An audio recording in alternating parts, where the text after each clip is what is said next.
can see this. And I can't see you, so maybe actually come off mute and let me know. We can. See it. Okay, awesome. So good morning for me, good afternoon for many of you. I'm Cynthia Robinson Rivers, normally calling from Washington, D.C., but today calling from Chicago. As AJ said, I'm a managing partner at Transcend, and I lead this team called the Whole Child Model that helps to share a well-being approach with schools across the country and now nascently across the world. And do you want to introduce yourself briefly? Yeah, I'm India Kanayaka. I live in Cincinnati, Ohio, just right in the sort of center of the United States. I have been on the Whole Child team for about 5 years and excited to be here today as this fits within some of the work that I do, which is thinking about new partners, new ways of engaging, and some of our burgeoning international work. So thank you all so much for joining. Great. So aims for today, for us to share about consistent routines. This is ways for predictable routines to create a safe environment for students. Within that, we have very practical, concrete ways to create consistent routines within the school day. And we want to not only share what we've been doing, but allow an opportunity for everyone here to reflect on your own practice, and more importantly, to figure out how you might adapt or refine the strategies that we share so that they're most effective within your own contexts. Before we get into it, I just want to share a little bit about the Whole Child Model. It started at an elementary school, this one here in Washington, D.C., where I was the principal. That is me, actually, back when I had hair. And this was a school that was founded in 2015 in a rapidly changing neighborhood. It had lots of students and families living with poverty, living with community gun violence, and also lots of families from many, many different walks of life. And so as I was leading this school, I had two main goals. One, for kids who had suffered from various types of trauma to be able to feel safe and connected and have a sense of belonging in school. And two, for kids coming from different backgrounds to not have strife and polarization, but instead to feel connected and have empathy with one another. And so I worked with Transcend before I worked at Transcend. They were our partners way back 10, 11 years ago, and they helped us to codify this approach to student well-being. So it starts with helping educators understand the brain, the body, the impact of things like traumatic experiences on child development, and get that mindset of like understanding the why behind students and their behavior. And then from there, we developed a set of universal supports that every student receives. And with those supports that we call care, most can be successful with the school day. For that small percentage of students that may only be a couple of kids, but they have the biggest behaviors, they're the ones that keep us up at night. We created a set of interventions for them that we call Boost. And then lastly, we were very intentional about working with families. And so Family Circle are all the strategies that we use to convey to parents that they are equal partners in their child's education, and leverage them to support all of the students' academic needs. We've got strong data, which is part of why we feel compelled to share this model with others. So schools that had been pushing students out and giving them out of school suspensions have been able to decrease that, so increase the students' time in school. Students' sense of belonging increased, as well as other social habits and social skills. We were able to get kids coming to school who had started to not come to school, especially during the pandemic years ago. And then most importantly, statistically significant increases in our students' reading and math achievement. And this is all from an outside evaluator on a grant study that we made. So we feel pretty confident that these strategies are effective, and that's why we're starting to share them. Within that care, those universal supports, there are many, many different practices. So the morning routine, the way kids start their day, similar to what you heard from Kazazia a few weeks ago.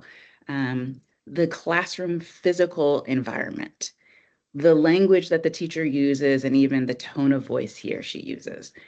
Those are all parts of those universal supports, and consistent routines is one of the most important aspects of care. So they're grounded in some pretty core beliefs. So the first of which is that the relationship is key from the teacher to the child or student, and from the student to the student. It can have a buffering effect if a child is upset or has faced harm in their lives, and really can set students up to be successful in the school day when they know that there's a trusted adult that cares about them. And much of our model is grounded in that belief. Another key belief is that when kids do the wrong thing, make a mistake, cause harm, it's an opportunity to teach them rather than punish them and have overly punishment responses that actually don't help them to know what to do instead. The third pillar that we are grounded in is this importance that a calm and predictable environment is key. And that's where consistent routines come in. And this clarity and predictability is what's most central to routines. So I want to pause and ask about if there's a routine that's important to you to be successful. And this can be so straightforward and basic. So for me, every day I wake up and I have the routine of pulling back the curtains. I let the sun stream in. I just have a moment in the sun. And then I make a pot of coffee and sit on my porch in the sun and have that pot of coffee. My day is so much better when I wake up early enough to do this. If I wake up too late and I'm rushing and I leave the house without the coffee or without taking the sun in, chances are my day is going to be worse. And as human beings, we need that. We need that routine. So I wanted to just hear from you, maybe a couple of people, and if you have an example, it'd be great to bring your voice in. What's a routine within your day or your work day that's key to your success?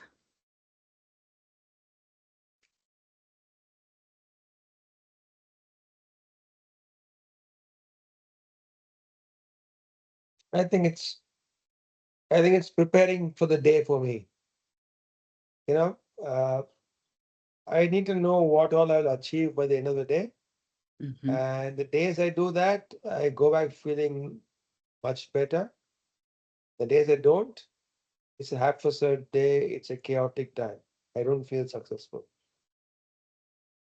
And that resonates with me. Thank you for sharing. We have Joe and Vijaya. Hi. It helps me a lot if I always have to have a cup of tea in the morning. And if I do a meditation alongside that cup of tea, it starts with a specific meditation on tea drinking from Thich Nhat Hanh tradition, and followed by a 20-minute meditation, which may not work in practice as a meditation, but that space just clears my head for what's going to happen through the day. Nice. Thank you. Vijaya. Thanks.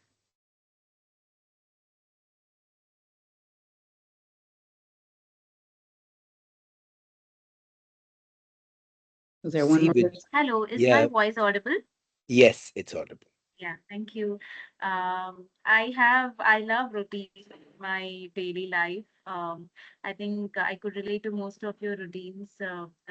Firstly, morning routine, it just calms me down. I really enjoy like slow mornings, and end with my night routine, like journaling and sometimes gratitude journal are my routine. Thank you. Nice. Great. So we all agree, like having a routine helps your day start off right. And we're adults, so this is even more important when you're thinking about young or adolescent learners. So we would say that there's power in consistent routines. When it's consistent and predictable, it helps students feel safe, helps them stay regulated, and then they're able to meet expectations that you have for them within the learning environment. All right, so the most important thing we think about is that a predictable structure keeps kids feeling both physically and psychologically safe. And when we go back to thinking about my school, where there was a lot of uncertainty in the neighborhood, on your way to school, in your household, having that predictability at school really creates the safety for the student. And this is the most central thing about why we consider this to be an important part of the model. Secondly, it builds social skills, right? So when you have that predictability, you can keep yourself regulated better, and you have an opportunity to practice routines that build skills for you. And then most importantly, we often talk about routines and self-regulation in a way that's like, okay, so that kids are in control, so that they can be compliant, so that they're not disrupting the lesson. But actually, what routines do, once kids are in that predictable environment, is that then you can actually release from being overly controlling, and you see kids having autonomy and taking ownership of their learning environment and having agency, which is the kind of skill we want to cultivate in them more than like having them be fearful and compliant. So when we say consistent routines, we get really specific, and there are a few ways we approach this. We say, first, create the consistent routine. So have a plan for how you want kids to enter the space, transition within the space, begin to get work done, get ready to leave. And one of the more crucial aspects of that is having a daily schedule. So as students come in, they know exactly what's going to happen throughout their day. Another one is teaching through social stories. This is a strategy that's been used in classrooms that are for students with special needs. And we blew it up from being kind of a tier 3 intervention to a universal support that all kids could benefit from. And then lastly, for every part of your day, how do we line up? How do we get to the rug? How do we sit at our desk? There is a visual that goes with those words. And I'll talk a little bit later about the importance of that visual for students. These are some of the examples of times during the day that can go awry if you don't have a consistent routine, right? As students are entering, if they have breakfast in the classroom as they're eating, even simple things like, how do you get up, go to the bathroom? How do you go get a tissue? How are you walking in the hallway when you're transitioning between classrooms? These are all these unstructured times that you'll see big behaviors come up if you don't have a consistent routine that's paired with them. And so when we talk about creating those consistent routines, we're going to teach the procedure, and this helps save time because when that transition or procedure goes smoothly, it opens up time for academic learning. So you can see there are some examples of this where you're going to set a vision. Because you have this in place, kids are then able to be more autonomous, and you're embedding learning in this as well. And so the restroom procedure here, or the morning routine, what to do as you enter the classroom, are some examples of that. We talked about a daily schedule being one that's important. This is especially useful for kids who are on the spectrum or have some other kind of special need. Often those students have some rigidity with transitions or with like what's coming next, and inflexibility. And just seeing what the day will look like helps them a ton. So this is an example of how you establish a daily schedule. We're going to come in, we're going to have the morning circle, then we're going to do close reading, then we're going to do stations. And so a child who's like, oh God, I don't even know what to expect. I'm feeling nervous for all kinds of reasons. Feels like, okay, I know exactly where we are. And you can even have a little arrow that ticks through it so the kids know we are here and this is what's happening next. So just wanted to pause again and hear from you. Is visual schedule something that you're already doing? Do yours look like these? And is this the kind of thing that you think might help not just your students that may have special needs, but other typically developing students in the classrooms that you're serving?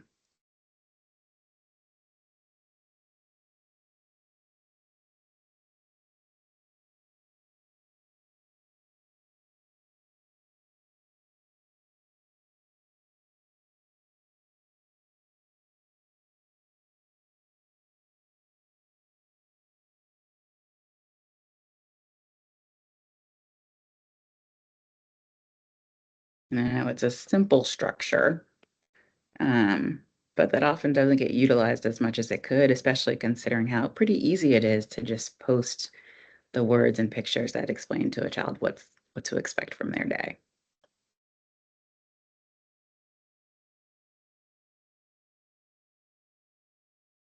And AJ or Envy, help me out here if anyone's hand is raised or if there's anything in the chat. Question, hello. Yes. Is this question related to our own personal life or anything related to the schools that we're working in? It could be either. It could be either. Some Okay, people who have young kids yeah. at home will do this within their household, but you can be Um, thinking about your classroom as well. yes. Yeah, I think for me personally, I also I think I really like to write and usually use the Google Calendar or Google Keep to write down, schedule it, like time block things that I want to do, especially in the time of uncertainty and not able to focus on things. I think schedule really helps bring clarity on it's just like instruction, self-instruction to myself that okay, this one thing you focus and then get it done. And similarly in school setup, especially in residential schools, I've seen I see both I see it as a both pros, as a pro and con. Of course, they have like morning to evening, night. They have like visual schedules and routines to follow. Sometimes I also feel um, I work with the school girls residential schools, and sometimes they also feel like rigid routines and schedules also little caged and losing their choice and freedom. So I think these are some of my thoughts related to schedules. Yeah, thank you. It's good. It's good to hear you both using it in your personal life for yourself and then also for students that you work with. Thank you for sharing. All right, so that's the first of the components of consistent routines. This next one is a thing called social stories that you guys may be familiar with, especially if you work with populations that aren't typically developing, such as students who have autism spectrum disorder. The idea behind this is you use either a book or you can also post these in your classroom that show with words what to do and then with pictures accompanying them. And it seems simple, but I've seen in classrooms that use this beautiful classroom management and all kids following the routine. And it's in large part because of the repetition of reading these stories and from the visual of having an example of what to do. And I want to just zoom out to like us as adults and give a couple of examples. So I fly United and I travel a ton. So I feel comfortable flying. But if you say it's your first flight, United understands that can cause a lot of anxiety. So within the United app, they have an entire social story like getting to the airport, checking in, and it goes on and on. Like, here's how you go through security and what it will look like. Here's what will happen when you get to the gate. Here's how you find your seat on the plane.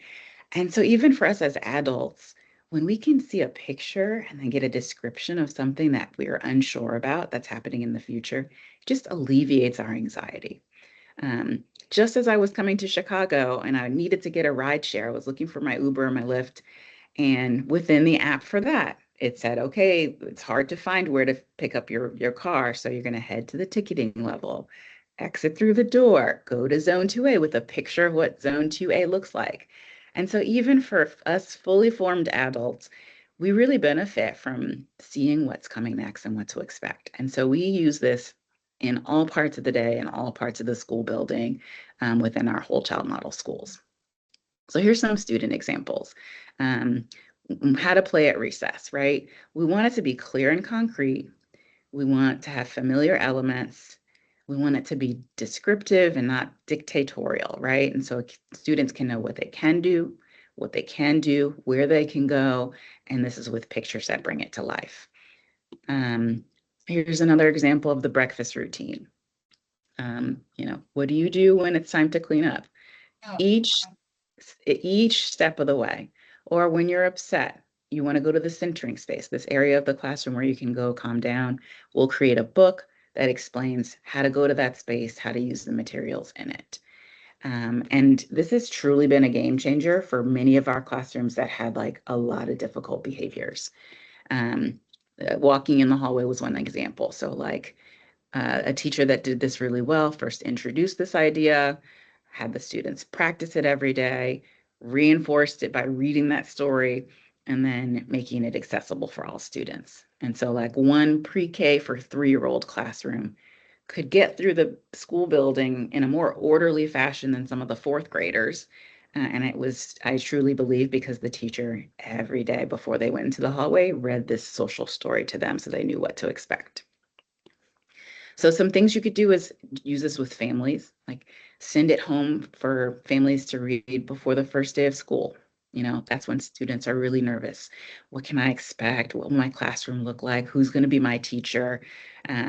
When the parents get this and they can read it to the student, like your first day of school ends up being smoother. You can do this school-wide. So like when we're in the cafeteria, how do we sit and eat? How do we throw our food away? What voice level do we have? And we've seen sort of common areas in the school building have more calm because of that.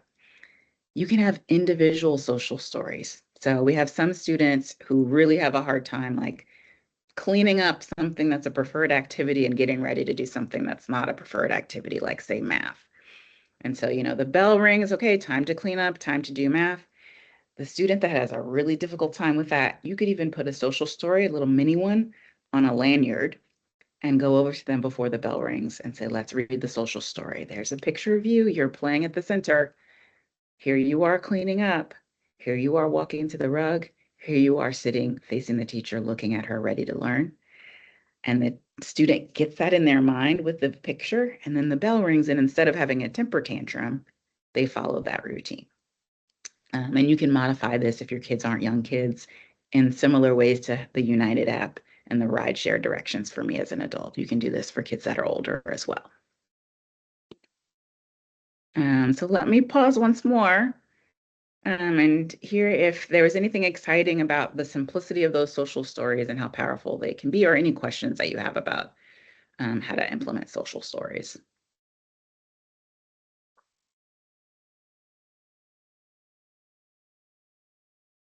I think what I have found in the context of Thar Parkar in Pakistan when we were working with the Citizens Foundation is the relatability. I think, but then the social stories also have a lot to do with the language, and but that if that relatability is developed, I think they can connect family with school. They can connect what they do before school and after school with school, which many a times is often a disconnect if the curriculum is not designed in that manner. I think that becomes quite a beautiful bridge. Yeah, thank you for that.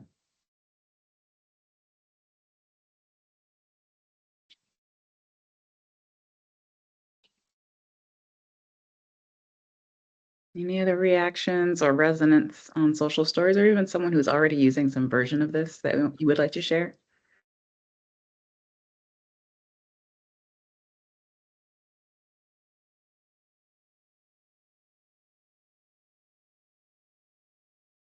Cynthia, can I share one thing briefly? Sure.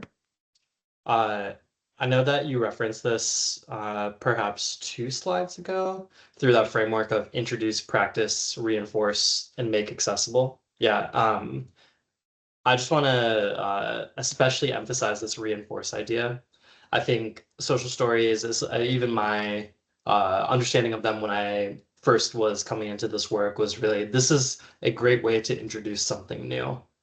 But this idea that we can actually use this to reinforce something that we have already taught, I think is especially powerful, right? So that reinforcement can happen immediately after, you know, if this is the first day of school and we're introducing some sort of new classroom routine, you could actually read that story every day for the first 2 weeks of school because students and adults are still getting used to or accustomed to that procedure. But you also, like you said, can find a lot of power in revisiting this after students have been away from school for a long time, or after you've noticed that that procedure has started to drift a little bit. It's a little bit less effective than it used to be.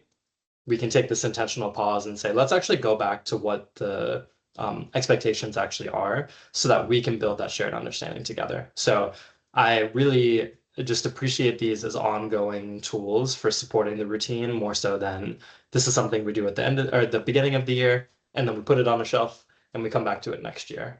It's much more of a living resource or living tool.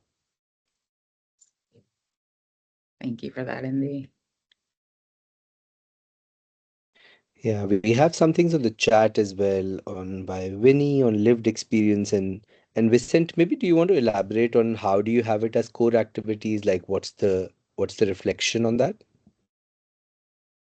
Can you repeat that question?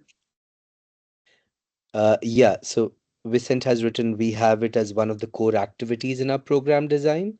So I'm curious, like how do they yeah, exactly curate it and what has been the response?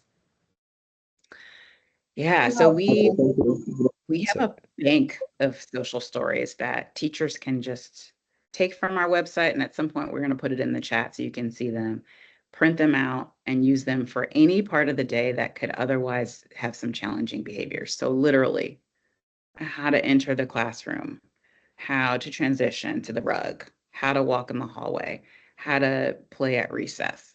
What do you do in music class? The best ones, though, are inclusive of pictures of the actual students. And so it takes a little bit of logistics to take the picture, print it out, put it into the booklet.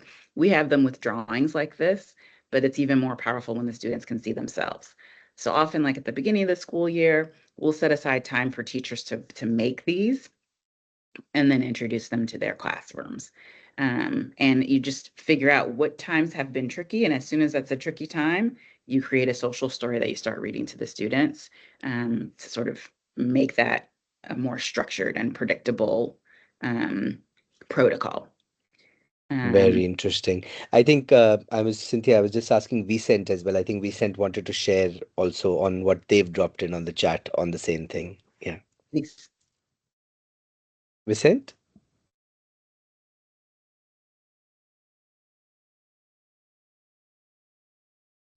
Can you hear me now? Yeah, we can. Okay, good afternoon from Uganda. Your voice is a bit not audible. It seems a bit distant. Can you hear me now? Better, bit better. Okay, okay, thank you. I would say that it is part of activities of our program design because right now we are the pilot phase. We haven't started uh, implementing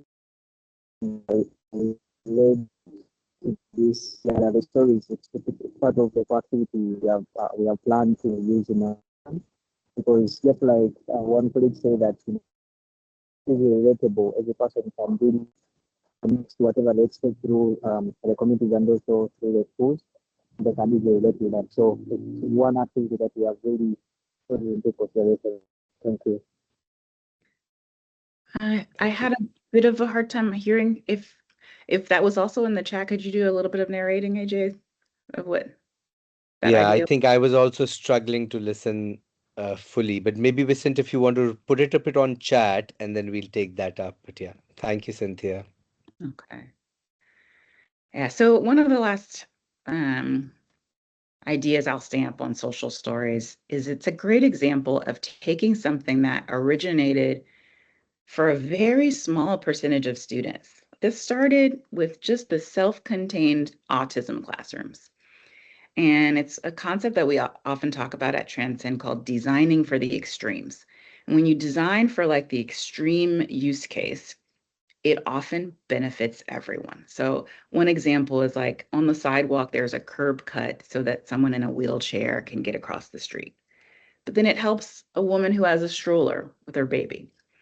In the airport, there's a handicap stall for, someone who is mobility impaired. But then it helps all of us when we have 3 suitcases, but we need to use the bathroom and we need a big stall. And so this is a good example of that. Like you think about how you can make the classroom responsive to the needs of just a few, and then it actually benefits the larger population in a beautiful way and destigmatizes what otherwise would have felt like something special just for the one student. And so I just wanted to call that out as like one of the principles that we think about at Transcend when we're designing student experiences. Okay, this last one is this idea of posting visual expectations. I can't tell you how often we as teachers will say like, line up or come to the rug. And one, sorry, go ahead. Okay, I thought someone wanted to say something. It's really hard for kids to know how to do that. So we need to be more specific and clear with our explanations and directions, but also we want to pair it with a visual. And a little bit of the why behind this. So there was a research study done with children and adolescents through age like 21, 22 years old. And they connected the child's brain where they could sort of monitor the brain activity.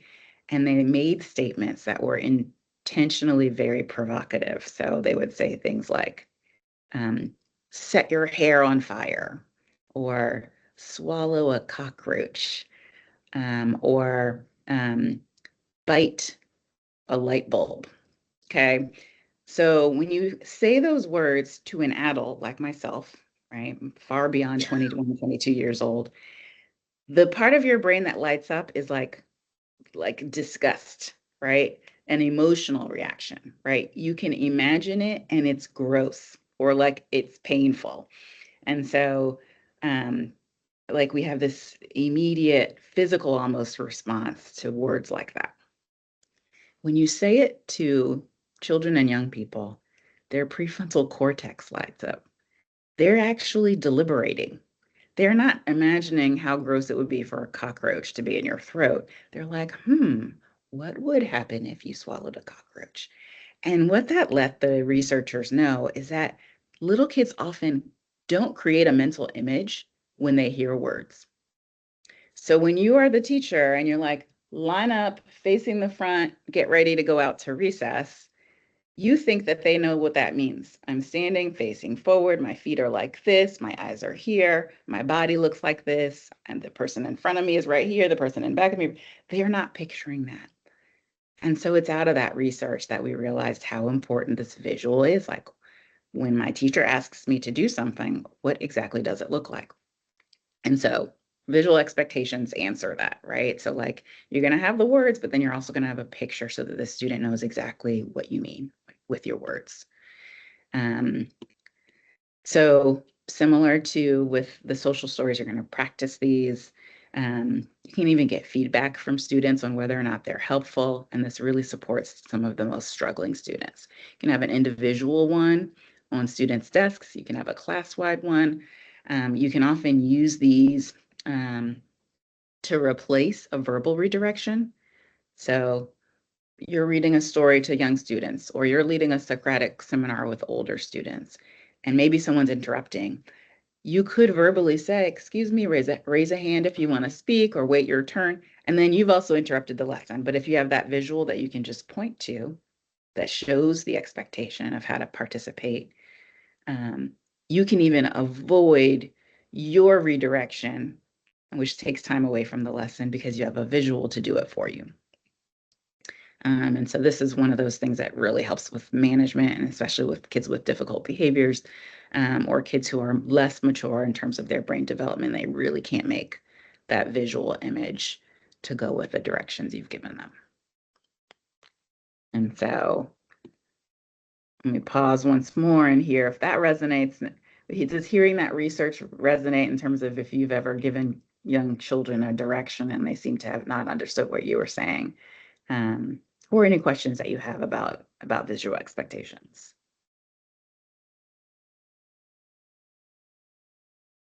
I'm actually going to stop sharing so I can see people. I think it's pretty fascinating. I recall that because in the past, I'm sure the visual cues were very less. The stories were also written without visual cues, and people had to imagine completely. So students would imagine a text very differently. I'm sure that in itself has its own strengths.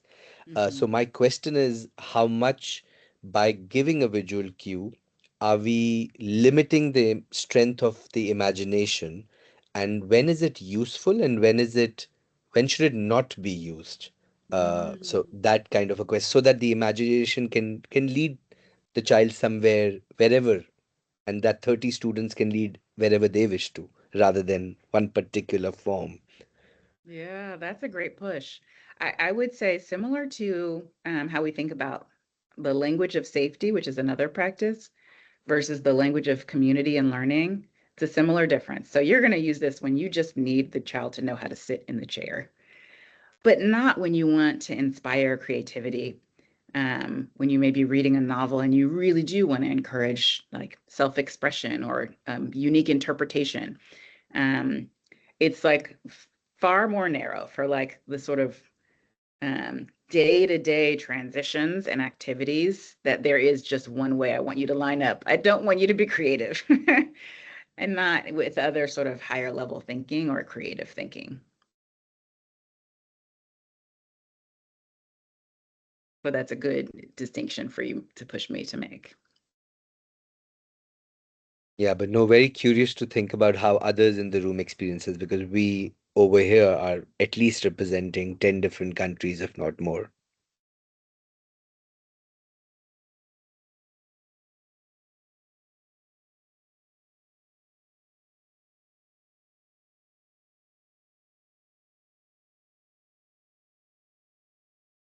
Maybe I can even try pulling in some people. So, for example, if we think from maybe Samantha or Harold, from the context of when we are introducing SEL, but not as stories, but as guidelines of when we were discussing climate as well. When we're introducing guidelines, how much images become important in your context in Malawi or in elsewhere? Curious to see how students have responded. Yeah, I can say something. Harold may jump in. Very happy for him to jump in. I'm based in Scotland, but I have been out to the schools in Malawi.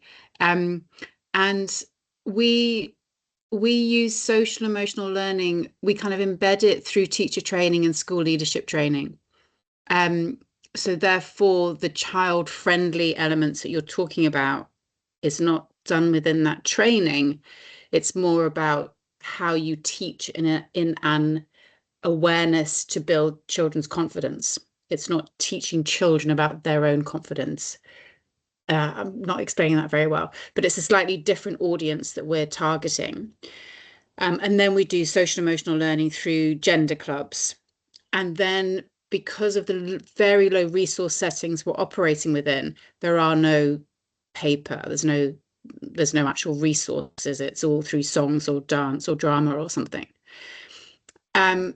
The climate bit's really interesting, and that's where we do use visuals. Again, not directly linked to social emotional learning, but more to do with the visual, more using visuals to make children and teachers and community members aware of their responsibilities around responding to climate change and what their roles are if an event happens and how to prevent an event and what happens afterwards. So not really directly related to the social emotional learning piece, but very much directed to the visual cues and clues, and the response we've had from those murals has been overwhelmingly positive. So kind of reiterates what you've been saying about how important those visuals are for any kind of learning, really.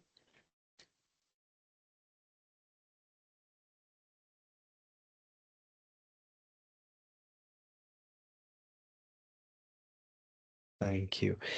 Joe, on your front, in terms of the Pestalozza philosophy, has there been any element of the stories and visuals and the relationship between that when children are learning? I know they come at the age of 10 and beyond, but has there that linkage been drawn?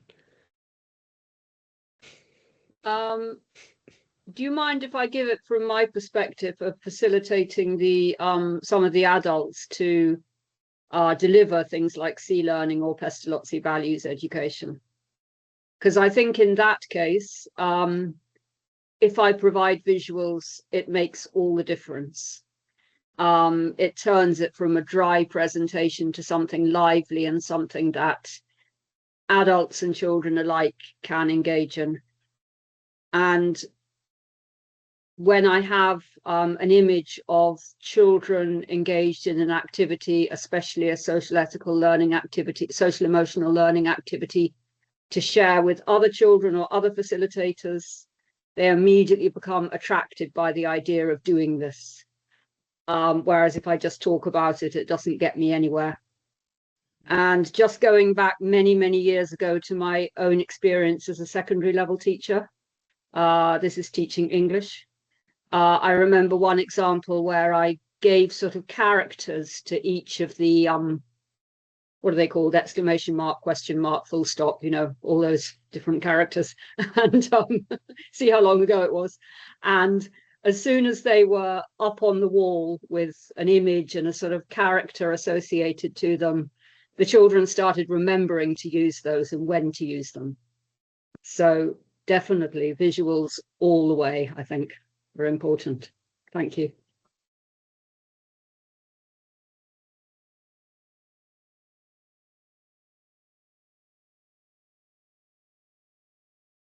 Well, we have some time for resource exploration. I'm putting several things into the chat right now. The first is our website for consistent routines. The next is a visual guide that takes you through the key tenets of it. The implementation guide is just a text-based version of that same information. And then some quick guides for both social stories and visual expectations. So a lot. And maybe when you share the post-session email, you can put these resources there so that if people don't have it in the chat, they can have it there as well. And we were thinking maybe we would just take a couple of minutes to explore, and then we can do a Q&A about the resources. Perfect. Cynthia, I'm also curious, like, given that a lot of whole child model was experimented or practiced first in the US, and now it's being taken globally, what kind of adaptations are you seeing, given that globally the context might be very different, and especially where GSF works is, across low middle income country context, and you've been part of the annual meet as well, and you've met so many different partners. So where do you seeing the difference coming in, or is it similar? We're learning our way into that now. So our partnerships are so new. We'll be in Nairobi this summer. We'll possibly be in South Africa this summer as well. Working with 2 leadership development organizations that have school founders with lots of different contexts, even within those countries. And that's going to be a challenge, and we're coming at it understanding we'll co-create something new with the leaders in these settings, that it would not be right for them to sort of take this off the shelf and do it versus take it, be inspired by it, and create something that works for their communities. Like some of the challenges we've gotten questions about is like class sizes being so much larger. Like if you have 100 kids, not 20 kids. And that's actually one where I think consistent routines is really helpful, because 100 kids, that can go sideways very fast. And if they understand the expectation and it's been practiced, then you can actually get like order out of chaos. Other settings, refugee camp scenarios, or like, my school, there was a lot of community gun violence and like a lack of safety in the neighborhood. But when you have that like sort of much more intensively, like what are the ways to create that sense of safety that you have to like double down on and do even 10 times stronger, more powerfully? And we're thinking about that as well.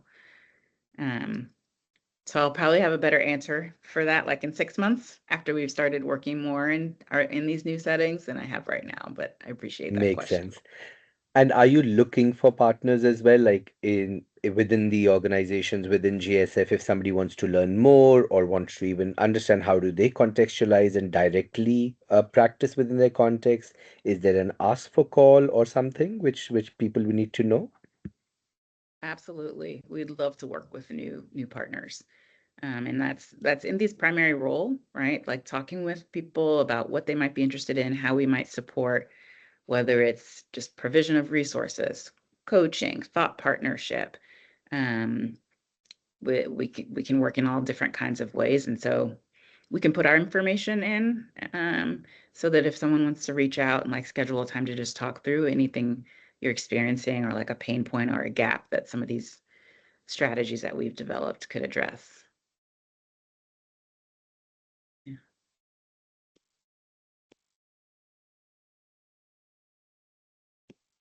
Great. Thank you so much. Yeah, we do have 5 minutes. So if somebody would like to ask questions, I've also dropped in brief feedback form. It'll take you 2 minutes. So if you have the opportunity after the call, please you can give feedback, and that'll really help us design future sessions as well. Uh, but yeah, we can spend some time responding to questions also, if you have about your own context, if you're thinking something is transferable, which Transcend is doing, or any other.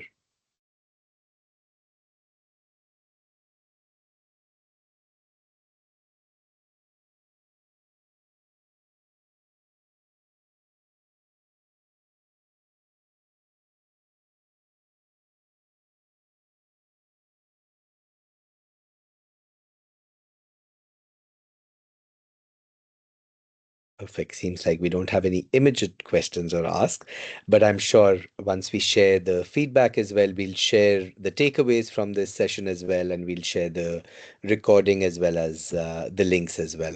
Uh, Cynthia, Indy, would you like to have any final words? Want to share something before we conclude the session?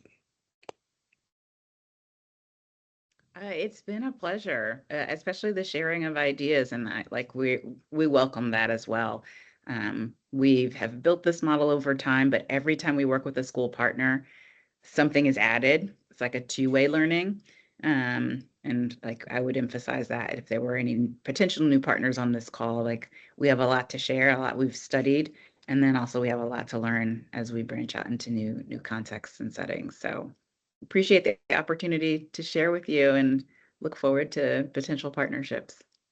Well, thank you so much. And Cynthia, thank you so much, particularly for waking up very early in the morning. I think it's 7 a.m., now 8 a.m., and starting with this element of surprise that you cannot get into the call. So really, really appreciate. And thank you everyone for so quickly adapting and making the way to Teams. Really appreciate. Indy, thank you so much. And you are on a hard task of globally expanding this whole child model. So, wishing you all the best, and let us know how we can support you in this journey. Yeah, we really, really appreciate being a part of this community. Thank you so much. Thank you. If we have some courage to show our videos, we will do a countdown from 5 to 1, and then we'll have a picture together. That'll be really nice. So, that's something we sometimes do, and it'll be nice to close up with that. So I'll count from 5 to 1. Whoever can, of course, switch on their cameras. That'll be lovely to put faces to the people. Thank you, Peter. I love it. So 5, 4, 3. I like it. I like it. 2, coming down to 1.5, 1/2, almost 0. So smile. One more for the black screen. Thank you so much. Thank you very much once again, Cynthia, Indy, and thank you everyone for joining us. We'll keep you updated through email about the future sessions as well. Take care. Bye. Thank you.